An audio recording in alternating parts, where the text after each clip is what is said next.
Uma guerra pode ser iniciada por um lado, mas o seu fim exige o acordo mútuo de ambos os lados. Bem-vindo ao Think BRICS. Eu sou Lorenzo Maripassini, e essas foram as palavras de Wang Tao em seu livro Além do Mundo, Teorias sobre a Guerra.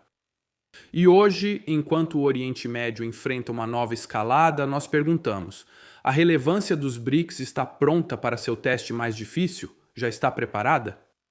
Conosco temos o Sr. Wang Tao da China, engenheiro ex-vice-presidente da ZTE, autor de 7 livros sobre tecnologia, geopolítica e economia científica, além de ser uma voz regular sobre a perspectiva estratégica da China. Sr. Wang, obrigado por participar do Think BRICS. Obrigado. Então, como primeiro tópico, gostaria de apresentar o Irã, já que é a notícia mais quente e o teste de coesão dos BRICS. Como vemos, Sr. Wang, no seu livro Além da Guerra, você sabe que enquanto um lado pode iniciar um conflito, para encerrá-lo é necessário um acordo harmonioso. E é isso que chamamos de estratégia e diplomacia. Então, hoje, com as tensões aumentando no Oriente Médio, esse princípio parece especialmente relevante. Como é comum, faria essa pergunta a você. O bloco dos BRICS inclui países com interesses muito diferentes nessa crise: Rússia e China apoiando Teherã. A Índia, que presidirá os BRICS em 2026, permanece em Kherson para proteger o corredor de Chabahar. Então, na sua opinião, do seu ponto de vista, como os BRICS podem transformar esse momento de divisão em um catalisador para uma política externa realmente comum, ao invés de deixar os interesses nacionais fragmentarem o projeto multipolar? Certo.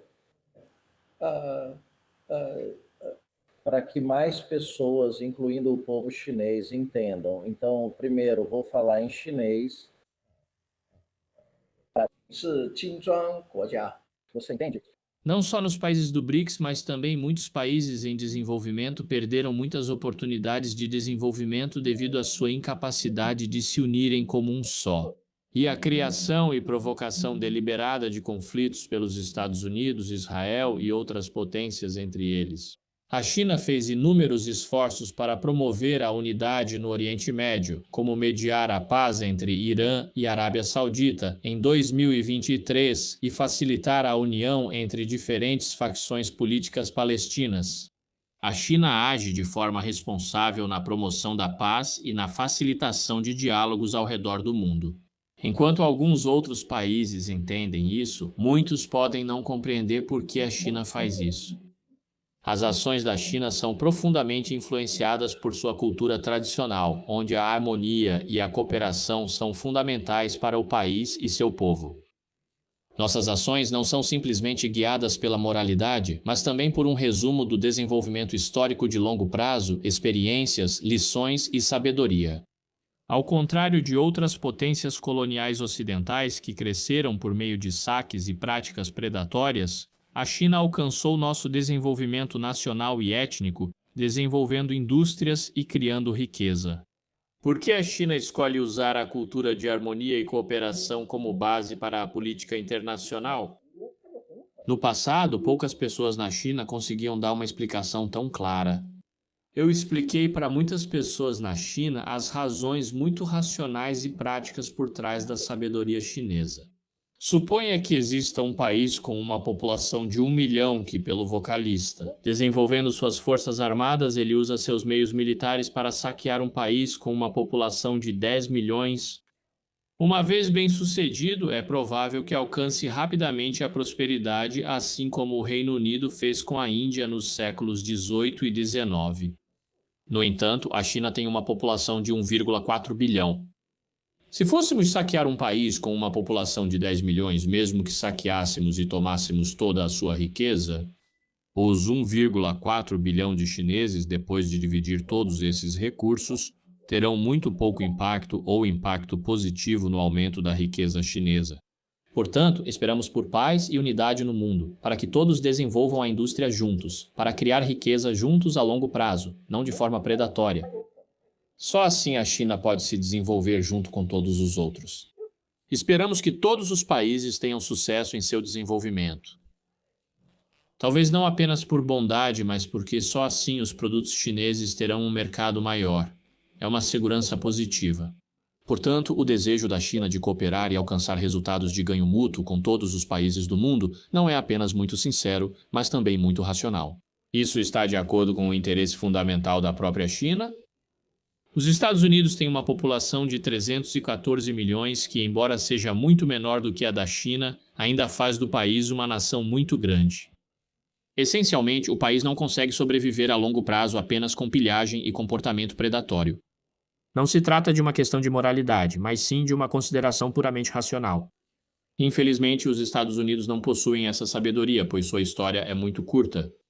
Só depois de sofrerem muito é que eles possivelmente poderão entender esse princípio, e isso de forma lenta. A razão pela qual os Estados Unidos estão agora em um estado de frenesi é porque herdaram e se acostumaram aos métodos de pilhagem predatória. Na verdade, sua pilhagem hoje ainda é muito bem sucedida, mas sua escala é grande demais. Nenhum país consegue satisfazer seu apetite depois de ser saqueado pelos Estados Unidos. Portanto, não importa o quão bem-sucedida seja sua pilhagem predatória, ainda está longe de ser satisfeita e não pode continuar. Os países do BRICS incluem vários países grandes e a Índia é um deles. A Índia, assim como a China, é um grande país e sua população até já superou a população chinesa atualmente. A Índia tem sua própria história e cultura, mas foi muito influenciada pelo colonialismo, especialmente pelos colonizadores britânicos, que vem de um país muito pequeno. A Índia tem a ambição de se tornar um grande país, mas ainda não compreendeu a maioria das lógicas básicas de como se tornar um. Um grande país, um país importante, tem o maior capital para saquear outros, mas não pode sobreviver apenas saqueando os outros.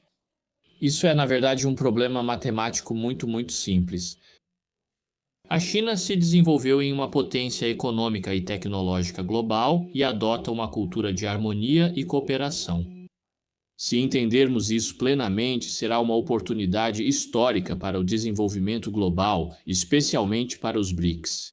Eu, pessoalmente, atribuo grande importância à Índia e até acredito que, enquanto a década passada foi sobre China e Estados Unidos, o próximo século será sobre China e Índia. Se China e Índia conseguirem se desenvolver bem, o mundo inteiro se beneficiará. Se o relacionamento sino-indiano não for bem conduzido, será uma grande pena para a China, Índia e o mundo. Os países do BRICS devem agir como um só, e não serem divididos por potências coloniais tradicionais que cresceram em uma cultura de pilhagem e predação. Isso é relevante para países em desenvolvimento e muitos desenvolvidos ao redor do mundo. Obrigado. Muito obrigado de verdade pela sua resposta. E agora eu gostaria de mudar para falar sobre energia, soberania e o fator Hormuz.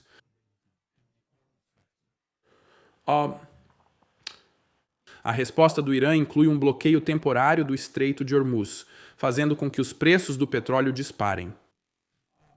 Ao mesmo tempo, o BRICS está lançando o BRICS Pay em 2026 como uma alternativa ao SWIFT. Então, como os membros do BRICS podem proteger as transações de energia contra as sanções secundárias dos Estados Unidos? E qual é a real capacidade e disposição da China para garantir corredores de energia seguros para o sul global? Nesse tipo de cenário de instabilidade regional prolongada, os países do BRICS possuem o maior potencial de desenvolvimento econômico do mundo. A demanda futura por energia é imensa. É necessário desvincular todas essas áreas de infraestrutura daquelas antigas estruturas hegemônicas estabelecidas por nações predatórias. Precisamos transformar toda a infraestrutura em algo que gere riqueza, em vez de perpetuar aquelas predatórias construídas pelos colonizadores ocidentais. Nesse sentido, os países do BRICS devem ter uma compreensão muito clara.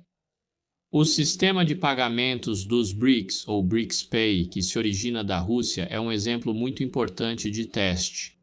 Para uma infraestrutura de criação de riqueza tão crucial, é igualmente importante se desvincular rapidamente do estilo predatório de riqueza ou policial do sistema SWIFT. A China está promovendo a internacionalização do yuan chinês, ou renminbi, e algumas pessoas podem ter duvidado se, quando o yuan chinês for internacionalizado, ele se tornará outro dólar americano. Pode-se dizer que isso nunca vai acontecer. Eu costumo enfatizar na China que devemos evitar que o yuan chinês se torne outro dólar. Moralidade. Porque a China, como uma superpotência, não pode desenvolver um meio predatório. Em certo sentido, é claro, há muitos detalhes técnicos que não vou detalhar aqui. Então, é no princípio geral. Se o yuan chinês seguir o caminho do dólar americano, será devastador, prejudicando para o futuro de longo prazo da China. Os Estados Unidos já deram lições muito claras de desindustrialização e retirada da indústria. Portanto, a internacionalização do yuan chinês, que não segue os caminhos do dólar americano, não é apenas moral, mas também muito racional e sábia. Precisamos criar um sistema monetário internacional que produza riqueza. A China segue uma abordagem dupla para a segurança energética. Por um lado, ela busca garantir a energia de transição, como o fornecimento de petróleo e gás, estabelecendo um novo sistema financeiro internacional, gerador de riqueza e um sistema de fornecimento de energia. Por outro lado, está desenvolvendo vigorosamente novas energias, como recursos solares e eólicos, para reduzir a dependência excessiva de combustíveis fósseis, o que também beneficia muito a proteção ambiental. Com o rápido desenvolvimento das forças militares da China, especialmente de seu poder naval, a China certamente tem força e disposição para garantir suas próprias rotas de segurança energética e, ao mesmo tempo, fornecer proteção de segurança para todo o mundo. O desenvolvimento da China em poder naval tem sido muito rápido, e a qualidade de sua marinha também é absolutamente superior à dos Estados Unidos. Agora, a capacidade de combate do mais avançado destroyer de mísseis guiados 055 da China pode aniquilar grupos inteiros de batalha de porta-aviões dos Estados Unidos. Isso pode ir muito além da imaginação da maioria das pessoas no mundo, mas os militares dos Estados Unidos sabem disso muito bem. Paz. A tecnologia de porta-aviões da China supera amplamente a da Marinha dos Estados Unidos. Atualmente, a Marinha chinesa ainda precisa acumular mais aeronaves, porta-aviões e navios de guerra avançados. Mas se alguém forçar... Acredita-se que, em no máximo 5 anos, a China terá a capacidade militar para absolutamente sobrepujar todos os seus adversários no mundo inteiro. O mundo deve estar ciente de sua força, e isso será a garantia mais importante para a paz mundial. Essa questão é exclusiva de Teherã. Devido à cultura de harmonia e cooperação da China, não vamos depender do nosso poderio militar global esmagador para praticar pilhagem, nem a China vai empregar facilmente essas forças. Diferente dos Estados Unidos e Israel, que têm uma estratégia e cultura de sobrevivência predatória, o que os torna particularmente propensos ao uso da força militar, o que pode tornar seu poder militar mais visível para as pessoas. Mesmo entre a comunidade política internacional, não há muitas pessoas que sejam bem conhecidas ou que tenham muito conhecimento em tecnologia militar, mas eu tenho. Isso pode facilmente levar a julgamentos irritados e equivocados sobre a China. Para que a China possa aproveitar totalmente sua capacidade de salvaguardar a segurança e a paz globais, também depende de outros países reconhecerem plenamente seu potencial. Todos esses são fatos que podem ser comprovados por meio de informações abertas. Não desejamos demonstrar a força militar da China por meio de uma guerra real ou de um confronto real. Mas se alguém obrigar a China a aprovar isso, a China certamente demonstrará facilmente a tolice de um julgamento tão equivocado. Obrigado, e deixe-me dizer que você trabalhou na infraestrutura 5G e escreveu sobre a rede soberana. Então, na sua opinião, camadas de pagamentos digitais e logística em todo o BRICS, isoladas das plataformas ocidentais, poderiam ser a chave para reduzir os riscos do comércio de energia? Deve-se dizer que a construção de redes de telecomunicações precisa estar em conformidade com o padrão internacional unificado da UIT, ou União Internacional de Telecomunicações. A internet depende de padrões internacionais de telecomunicações, como o 5G em sua infraestrutura. E a internet não é uma rede com soberania totalmente igualitária. Por razões históricas, seus padrões técnicos são gerenciados principalmente pela organização IETF, e o DNS, ou Sistema de Nomes de Domínio da Infraestrutura da Internet, é fortemente influenciado pelos Estados Unidos. Não defendemos camadas de pagamentos digitais e logística totalmente isoladas do Ocidente. Esperamos ser o mais abertos possível, porque para as redes, quanto mais abertas elas são, maior é o valor econômico. O valor da rede é proporcional ao quadrado do número de terminais conectados. No entanto, precisamos estabelecer toda a infraestrutura, especialmente sistemas de pagamento digital e logística, com a filosofia básica de criar riqueza. Esses sistemas devem, em primeiro lugar, ser independentes e não controlados pelo Ocidente, e também podem ser abertos aos países ocidentais. Quais são os riscos dessas infraestruturas? Isso só acontece quando são causados por uma cultura predatória, quero dizer, a cultura ocidental. Para pilhar, pode-se controlar essas infraestruturas e criar riscos artificiais, atingindo o objetivo de saque ao transformá-las em armas.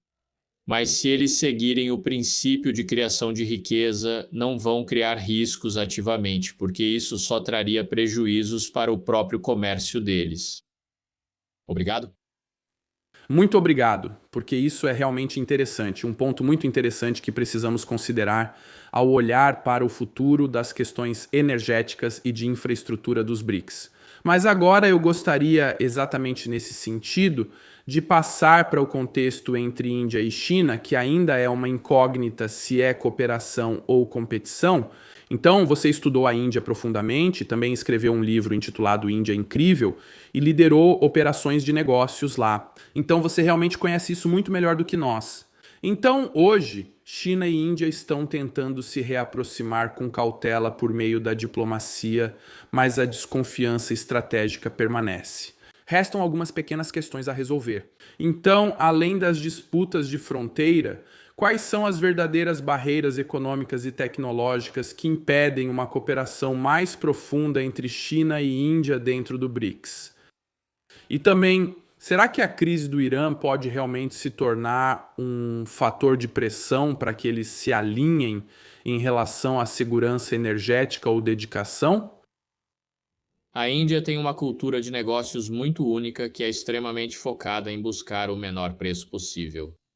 Vou simplificar. Na cooperação, os indianos tentam fazer com que o interesse do outro lado seja zero ou negativo. Essa cultura tão extrema acaba prejudicando muitos indianos também. Vários amigos indianos me perguntaram por que os indianos agem assim e também ficaram incomodados. Quando me perguntaram isso pela primeira vez, fiquei surpreso. Como eles não sabem por que fazem isso? Depois, após longos períodos de experiência e pesquisa, eu entendi, de fato, esse fenômeno. Desconhecer as razões do comportamento cultural é comum em muitos países e civilizações, inclusive na China. Alguns pesquisadores estrangeiros muitas vezes entendem melhor as razões do comportamento chinês do que os próprios chineses, o que é um fenômeno interessante nos estudos do comportamento humano. Essa cultura de negócios na Índia tem raízes profundas? Um impacto profundo, na verdade, é uma causa raiz inerente disso. Isso torna extremamente difícil para a Índia desenvolver sua própria indústria de manufatura, porque a Índia também exige o menor preço para os produtos do próprio país. É muito difícil para as empresas de manufatura indianas obterem lucro, só isso já é complicado. Melhorias tecnológicas adicionais.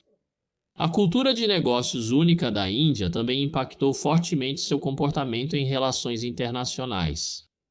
Isso também dificultou a realização de várias oportunidades de cooperação que antes eram possíveis. A cooperação só ocorre se ambas as partes puderem se beneficiar. No entanto, ao lidar com diversas questões, a Índia sempre fica com todos os benefícios, enquanto os interesses das outras partes são zero ou até negativos. Essa abordagem dificulta que ambas as partes encontrem um interesse comum para a cooperação. A cooperação deve criar um espaço lucrativo para ambos. A China lidou muito bem com esse aspecto, por isso os investidores estrangeiros gostavam muito de investir na China, especialmente nos anos 90. Investidores estrangeiros acabam retornando em grande número e com muito lucro. Um dos motivos mais importantes é que a China não só permite que empresas estrangeiras lucrem no país, mas também considera isso uma tarefa do governo, avaliada como um KPI.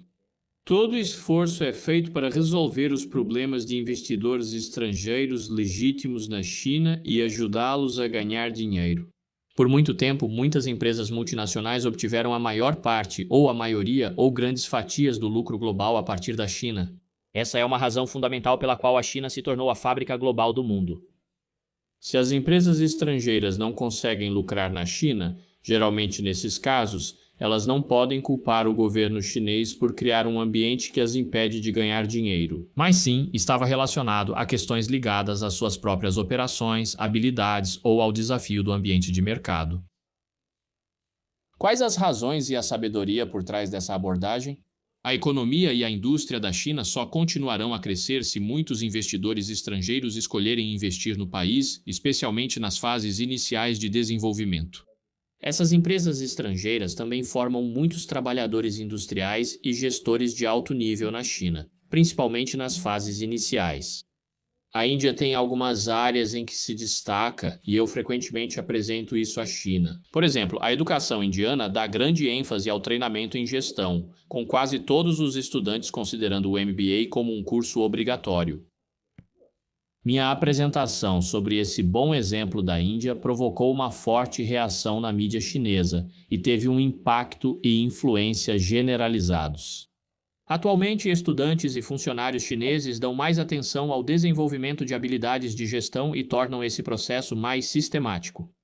Todos os países têm pontos fortes e fracos, mas somente eles mesmos podem enfrentar suas fraquezas. Os demais só podem sugerir sem poder alterar nada. Porque quando pessoas de outros países apontam falhas, como os indianos, elas geralmente são inevitáveis para você e pesadas. Mas se a Índia não mudar sua cultura de negócios excessivamente extrema, seu desenvolvimento futuro certamente será severamente afetado. Muitas empresas globais se empolgam com os grandes mercados da Índia, mas frequentemente desistem depois. Portanto, o que realmente afeta a cooperação entre China e Índia não são as questões ou disputas de fronteira, nem as questões econômicas ou técnicas, mas uma razão fundamental é o padrão de comportamento moldado pela cultura empresarial.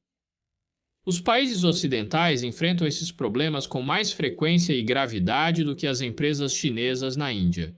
Se a cooperação for conduzida dessa forma, absolutamente nenhum benefício será permitido à outra parte. Com a Índia, com todos os benefícios sendo críticos apenas para a própria Índia, como outros países podem cooperar com a Índia? Essa questão não pode ser alterada pela crise iraniana. Portanto, é realmente imperativo que a Índia aborde essa questão de permitir e garantir que outros países, outras partes ou suas próprias empresas possam se beneficiar da cooperação. Se não houver solução para essa questão, outros países terão dificuldade em cooperar com a Índia. Obrigado. Muito obrigado. E agora gostaria de mudar para um tema mais científico, digamos assim, com um belo ponto de interrogação. Se é possível que os BRICS tenham um método científico, porque você escreveu um livro intitulado Princípios da Economia Científica, onde você defende a formulação de políticas baseada em medições, experimentação e análise interdisciplinar, e não em ideologia. Então, se os BRICS quiserem oferecer uma alternativa genuína ao consenso de Washington, como seria uma abordagem científica para o desenvolvimento? Quais indicadores além do PIB deveriam guiar as prioridades do nosso bloco e como medimos o sucesso dessa forma? Ao longo de quase um século de desenvolvimento, os líderes chineses gradualmente encontraram um sistema teórico científico oculto. No entanto, o consenso de Washington, defendido pelos países ocidentais, ofuscou a compreensão e o reconhecimento das pessoas sobre esse sistema teórico científico chinês. Por outro lado, a explicação desse sistema teórico científico chinês ainda não é muito abrangente, o que também afeta a compreensão das pessoas em todo o mundo. O sistema teórico chinês não pode ser resumido por um novo chamado Consenso de Pequim, mas sim ser constituído por todo o conjunto de métodos científicos para uma revolução científica moderna e revolução industrial. Esse ponto pode não ter sido totalmente compreendido por muitas pessoas, especialmente por aqueles políticos de outros países. Os líderes da China no século XX, como Mao Tse-tung, Deng Xiaoping, Jiang Zemin e Xi Jinping, não eram apenas políticos ou estadistas, mas também cientistas ou engenheiros, ou pelo menos pessoas com mentalidade científica, líderes. Eles formaram uma nação chinesa seguindo a metodologia, ciência moderna e revolução industrial. Os europeus inicialmente contribuíram de forma significativa para o estabelecimento desse sistema metodológico. Mas é difícil entender como eles próprios esqueceram completamente essa abordagem científica e, no final, empurraram a governança e a construção de seu país para caminhos dominados pela ideologia e anticientíficos. Mao Tse-tung não foi apenas um político, estadista ou estrategista militar, mas também um pioneiro no campo da pesquisa social, da mensuração social e dos experimentos sociais. Os métodos que ele defendia são métodos científicos totalmente modernos. O governo chinês manteve essa tendência e repetidamente emitiu documentos de orientação política enfatizando a necessidade de promover vigorosamente o estilo, a investigação e a pesquisa, desde a chegada de Xi Jinping ao poder. Então, isso vem do modo de trabalho de Mao Tse-tung em relação à pesquisa, investigação e estudo nesse sentido. O experimento de medição social, o sistema teórico que orienta o progresso da China moderna, incluindo outros, todos empregaram métodos idênticos aos dos cientistas ocidentais do século XVIII. Inventores e engenheiros como Newton, Galileu, Lavoisier, Einstein, Planck, Watson, Edison e Tesla. No entanto, nas últimas décadas, a política da Europa e dos Estados Unidos regrediu continuamente para a ignorância anticientífica da Idade Média ou até mesmo de épocas mais antigas. Esse é o principal motivo para o declínio contínuo do Ocidente. Hoje vamos pegar um exemplo simples de como medir o sucesso da construção de uma ponte. Se avaliarmos com métodos científicos, na verdade é bem simples. Só precisamos verificar se ela atende aos indicadores técnicos como capacidade de carga da estrada, capacidade de tráfego, resistência a terremotos, resistência a intempéries, além da duração e do custo da construção. Se seguirmos os métodos científicos, determinarmos e medirmos esses indicadores técnico-econômicos não é nada difícil. No entanto, se as pessoas insistirem em incluir o número de pessoas LGBT entre os trabalhadores da construção, ou até mesmo entre os gestores, e as medidas não se importarem. Mesmo que o período de construção ainda seja 10 vezes maior e o custo aumente 10 vezes em relação ao orçamento, ou mesmo que as pontes acabem desabando, como esse tipo de comportamento, medições ou padrões podem produzir algum resultado positivo? Por que a China conseguiu superar continuamente várias rodadas de dificuldades e alcançar sucesso na construção ao longo das últimas décadas? É porque sempre aderimos aos métodos científicos modernos e, de qualquer forma, rejeitamos toda interferência ideológica anticientífica. Obrigado. Obrigado. E eu acrescentaria apenas uma pergunta final. Então, olhando para os próximos 6 meses, quais são 2 ou 3 sinais concretos? Devemos ficar atentos ao novo? Para saber se os BRICS estão construindo uma arquitetura resiliente e multipolar ou apenas reagindo à crise atual. A situação internacional pode passar por mudanças tremendas nos próximos 6 meses. Isso acontecerá independentemente de qual direção a situação no Irã se desenvolva. Se Estados Unidos e Israel se envolverem profundamente no mundo, isso pode desencadear uma reação em cadeia e levar a uma crise total de hegemonia nos Estados Unidos. Isso aumentará encargos globais e criará novas oportunidades de desenvolvimento, especialmente para países do BRICS. Os países do BRICS devem se unir e agir com responsabilidade rapidamente, porque se a crise de hegemonia dos Estados Unidos estourar, isso pode significar o fim da hegemonia americana. E o mundo futuro vai precisar de um país do BRICS para assumir a principal responsabilidade de liderança. Os BRICS vão substituir o status político anterior do G7, tornando-se o núcleo da economia, política, tecnologia e poder militar do mundo. Precisamos nos preparar rapidamente para o nosso quarto estado. Obrigado.